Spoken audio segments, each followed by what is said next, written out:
এখন যে বিষয়গুলো নিয়ে কথা হচ্ছে, আমরা প্রতিদিন টেলিভিশনে টক শো শুনছেন, সংস্কার নিয়ে কথা হচ্ছে, প্রত্যেকটা বিষয় সেখানে ছিল। এই যে আপনার উচ্চকক্ষের পার্লামেন্ট, বিচার বিভাগের স্বাধীনতা,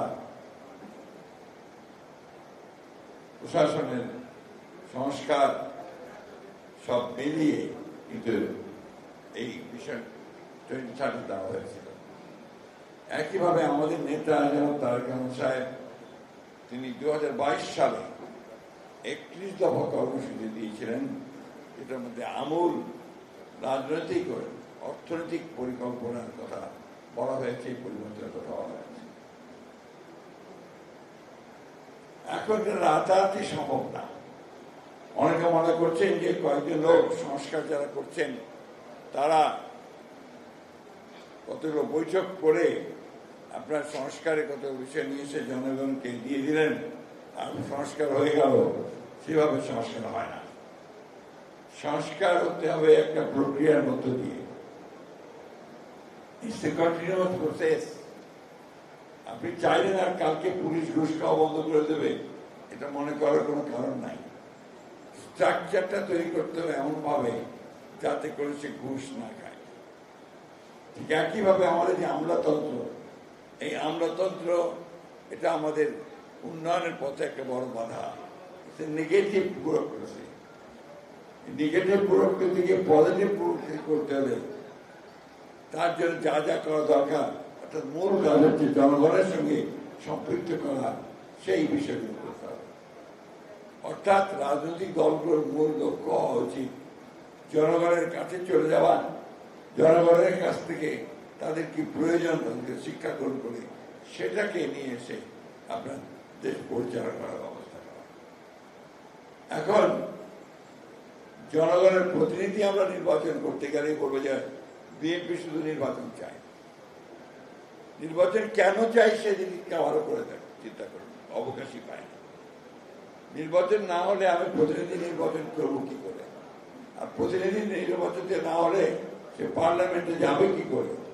আর পার্লামেন্টে না গেলে জনগণের শাসনটা প্রতিষ্ঠিত হবে কোত্থেকে? কয়েকজন ব্যক্তিকে দেশ বিদেশ থেকে ভাড়া করে নিয়ে এসে কি দেশ চালানো যায়? যায় না। এই যে সহজ সরল কথা, এই সহজ সরল কথাটা আমাদেরকে উপলব্ধি করতে হবে। একটা বাংলাদেশে এখন একটা জগা খিচুড়ি ঘটনা চলছে। কিছু কিছু লোক, কিছু কিছু রাজনৈতিক দল তারা বিভিন্ন রকম কথা বলতে শুরু করেছে এবং যে বিষয়গুলোর সঙ্গে বাংলাদেশের কোনো সম্পর্ক নেই। যেমন আপনারা দেখুন, খুব জোর করে বলছে, জোর গলায় বলছে যে আপনার প্রপোর্শনাল ইলেকশন, অর্থাৎ আপনার বাংলা কি বলে, প্রপোর্শনাল ইলেকশন, আনুপাতিক হারে যে আপনার পিয়ার পদ্ধতি নির্বাচন। আমাদের সাধারণ মানুষ তো বোঝেই না যা আনুপাতিক হারের নির্বাচনটা কি। তারা জানে যে একজন ক্যান্ডিডেট দেবে পার্টি, সেই ক্যান্ডিডেটের যে মার্কাই হোক, ধানের শীষ অথবা আপনার দাঁড়িপাল্লা অথবা আপনার কুড়া পাতা যাই হোক, সেখানে গিয়ে সে ভোটের দিন ভোট দেবে, ভোট দিয়ে সে নির্বাচন করবে, তাই না? এখন এনারা বলতে শুরু করছে না, আনুপাতিক হবে। আনুপাতিকটা কি জিনিস সাধারণ মানুষকে জিজ্ঞেস করেন, তারা বলতে পারবেন না। আমরা যারা রাজনীতি করি কিছুটা বোঝার চেষ্টা করি, তাতে করে ভোট হবে, জনগণ ভোট দেবে, যে দলটি সবচেয়ে বেশি ভোট পাবে তারা তাদের নমিনেশন দেবে পার্লামেন্টে যাওয়ার জন্য। এতে করে আমাদের দেশের সাধারণ মানুষ যারা তাদের এলাকাতে একজন নেতা চায়, প্রতিনিধি চায়, তার কাজগুলো করার জন্য সে একজন নেতৃত্ব খোঁজে, সেটা কোনো মতেই সম্ভব হয় না।